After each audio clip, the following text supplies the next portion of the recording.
Saya Santi dari Jakarta Pusat. Ibu hari ini baru hari pertama masuk sekolah ya, mengantarkan anak kelas 1. Iya, betul. Anak saya masuk sekolah kelas 1, kan tahun ini kelas 1 MPLS, mengikuti MPLS di SD Menteng 01. Bagaimana Bu antusiasmenya hari ini mengantarkan hari pertama anak masuk sekolah? Antusiasnya senang sekali ya. Saya sih berharap anak saya juga bisa semangat belajar di sekolah SD Negeri Menteng 01. Semangat banget, anaknya juga pagi-pagi senang banget punya sekolah baru, gitu, punya teman-teman baru, supaya dia bisa, ya mudah-mudahan bisa mengikutilah pembelajaran di sini. Oke. Nah ini hari pertama masuk sekolah ini mengantarkan anak juga menjadi golden moment gitu ya. Betul. Bu, ya? Nah kalau ibu sendiri sampai harus cuti atau izin kerja gitu nggak Bu untuk mengantar anak sekolah hari ini? Iya betul Mbak, kebetulan juga saya udah minta izin sih sebelumnya untuk hari ini cuti, karena saya kan sebagai karyawan swasta ya. Mungkin saya bisa mengantar anak pertama sekolah gitu, biar juga dia semangat, ada ibunya yang ngantar. Berarti Gitu. karena karyawan swasta harus mengambil cuti nih. Betul, ya? betul. Oke. Nah, boleh minta tanggapannya Bu terkait dispensasi untuk ASN nih yang hari ini katanya diberi kelonggaran, ya, bisa betul. agak telat betul. kantornya untuk antar anak sekolah. Iya. Bagaimana Bu harapannya mungkin? Saya juga kemarin ada berita lihat ya ASN mendapat bisa WFH ya untuk bisa mengantar anak sekolah pertama. Cuma kan karena saya bekerja di perusahaan swasta, mungkin pemberlakuan itu tidak ada gitu di perusahaan swasta. Mungkin berharap ya harapannya supaya bisa samalah untuk bisa melihat momen anak pertama gitu kan, bisa dapat waktu bisa WFH juga gitu, bisa disamakan lah. Karena momennya kan jarang sekali nih anak bisa bersama ibunya pertama gitu sih. Dalam sepekan terakhir, kehidupan ex-Jampitsus Febri Adriansyah seakan jungkir balik. Dari dikaitkan dengan 3 kasus mega korupsi, menyimpan uang ratusan miliar dan emas 74 kg hingga melepas jabatan sebagai Jampitsus. Siapa sangka ex-Jampitsus ini akhirnya menjadi tersangka. Masih pagi tadi menerima perintah-perintah untuk segera menyelesaikan pemberkasan penanganan perkara.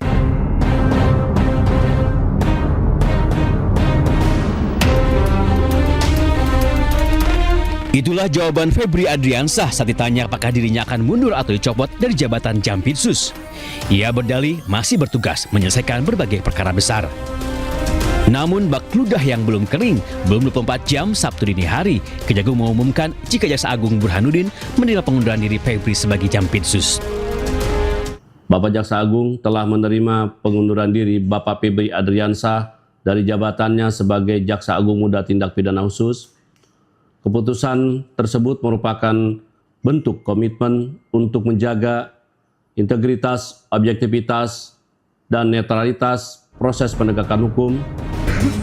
Dalam sepekan terakhir, nama Febri Adriansyah menjadi sorotan di tengah penyidikan dugaan korupsi batubara PLN, Asabri, dan Krakatau Steel.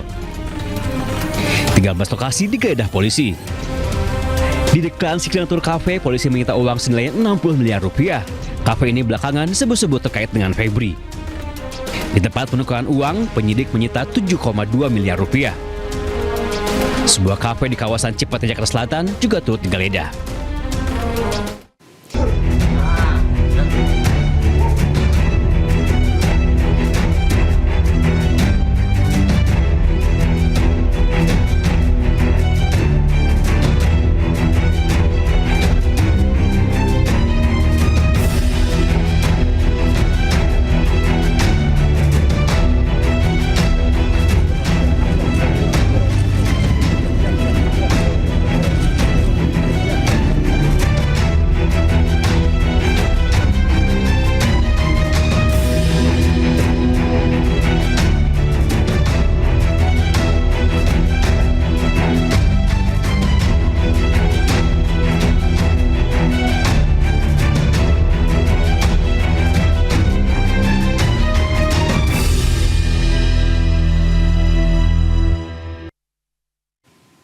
Pemirsa, polisi resmi menetapkan 2 tersangka dalam kasus pencucian uang atau TPPU, yakni DR dan FA.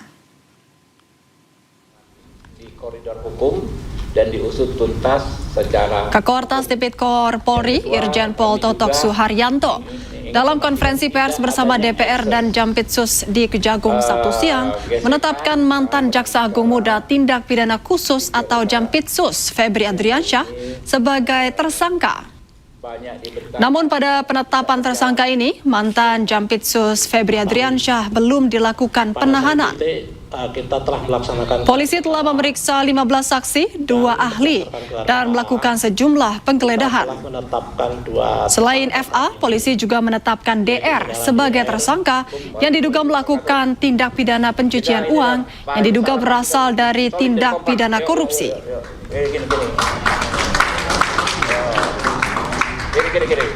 Kemudian kita juga telah menetapkan saudara FA dalam perkara dugaan tindak pidana korupsi dan atau tindak pidana pencucian uang dalam proses penanganan hukum oleh pegawai negeri atau oknum penyelenggara negara dalam perkara PT Asabri dan atau tindak pidana korupsi lainnya sebagaimana dimaksud pasal 12 huruf I kecil, 12 huruf B besar tindak pidana korupsi dan pasal 3, 4 TPPU atau sakaran KUHP lah 607 yang ayat 1 huruf A dan huruf B.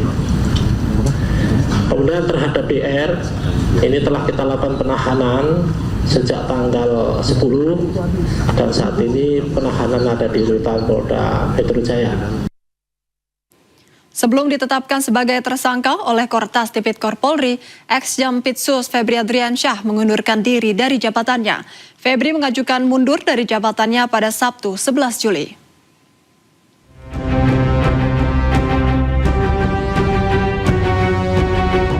Surat pengunduran diri Febri Adriansyah sebagai Jaksa Agung Muda Tindak Pidana Khusus telah resmi diterima oleh Jaksa Agung.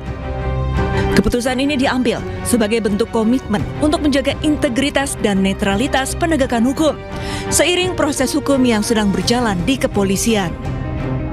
Pada hari ini, Sabtu 11 Juli 2026, Bapak Jaksa Agung telah menerima pengunduran diri Bapak Febri Adriansyah dari jabatannya sebagai Jaksa Agung Muda Tindak Pidana Khusus. Keputusan tersebut merupakan bentuk komitmen untuk menjaga integritas, objektivitas, dan netralitas proses penegakan hukum seiring adanya proses hukum yang sedang dilakukan oleh penyidik Kepolisian Negara Republik Indonesia. Kejaksaan Agung memastikan seluruh tugas dan fungsi di lingkungan Jampitsus tetap berjalan normal dengan tetap menjunjung tinggi asas praduga tak bersalah. Semua pihak diimbau menghormati proses hukum yang berjalan. Tim Liputan iNews melaporkan. Jaksa Agung telah menunjuk Rudi Margono yang saat ini menjabat sebagai Jaksa Agung Muda Pengawasan untuk melaksanakan tugas sebagai PLT Jampitsus. Kejaksaan Agung pun tegaskan pergantian kepemimpinan tidak akan mempengaruhi proses penegakan hukum. Menindaklanjuti telah diterimanya pengunduran diri Bapak Febri Adriansyah dari jabatan Jaksa Agung Muda Tindak Pidana Khusus. Bapak Jaksa Agung telah menunjuk Dr. Rudi Margono yang saat ini menjabat sebagai Jaksa Agung Muda Pengawasan untuk melaksanakan tugas sebagai pelaksana tugas Jaksa Agung Muda Tindak Pidana Khusus. Penunjukan tersebut dilakukan berdasarkan Surat Perintah Jaksa Agung nomor 76 tahun 2026 sebagai langkah untuk menjamin kesinambungan pelaksanaan tugas, fungsi, dan kewenangan di lingkungan Jaksa Agung Muda Tindak Pidana Khusus sampai ditetapkannya pejabat definitif. Kami tegaskan bahwa pergantian kepemimpinan ini tidak akan mempengaruhi proses penegakan hukum. Seluruh penanganan perkara tindak pidana khusus tetap berjalan secara profesional, independen, dan sesuai dengan ketentuan peraturan perundang-undangan. Usai Febri Adriansyah ditetapkan sebagai tersangka, Jaksa Agung ST Burhanuddin menunjuk Rudi Margono menjadi PLT atau pelaksana tugas Jampitsus. Rudi Margono diketahui menjabat sebagai Jaksa Agung Muda Bidang Pengawasan atau Jamwas Kejagung. Sebagai PLT Jampitsus itu kapan Pak? Kamis sore atau bagaimana Pak? Hari ini tadi. Hari ini tadi. Iya. Dini hari berarti Pak, soalnya pengumumannya dini hari atau seperti apa Pak? Kenapa? Jam berapa tepatnya Pak menerima telepon? Pengumuman dini hari. Oh, dini hari ya? Didapat telepon dari Jaksa Agung langsung atau bagaimana? Ya, itu kan teknis ya. Yang jelas kami ditunjuk amanah dari Tuhan melalui Pak Jaksa Agung untuk melaksanakan tugas visa teknis manajerial di Jampitsus. Bapak FA-nya di mana Pak? Selanjutnya akan bagaimana Pak soal penegakan hukum di Jampitsus? Apa yang akan jadi pokok utama? Ya, nanti kita kumpulkan teman-teman di Jampitsus, Pak Ses Jamada juga.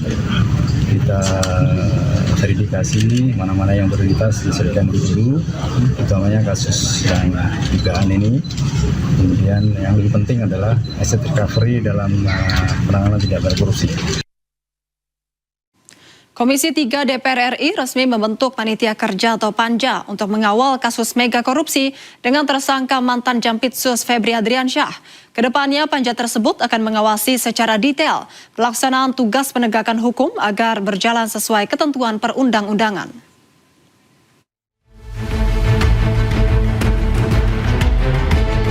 Pembentukan Panitia Kerja atau Panja disampaikan oleh Ketua Komisi 3 DPR, Habibur Rahman, dan dihadiri oleh PLT Jampitsus Kejagung, Rudi Margono. Komisi 3 secara tersendiri melaksanakan tugas konstitusionalnya akan melakukan pengawasan secara khusus. Habibur Rahman menegaskan, pengawasan akan dilakukan secara detail. Selain itu, ia menyampaikan penegakan hukum akan dijalankan juga dengan memastikan hak para tersangka.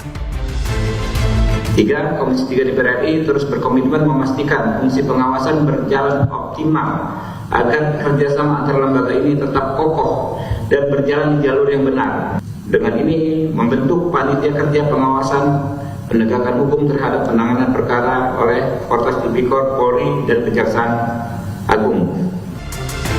3 kasus yang menyeret mantan Jampitsus Febri Adriansyah, yakni dugaan mega korupsi batubara, Asabri, dan Krakatau Steel.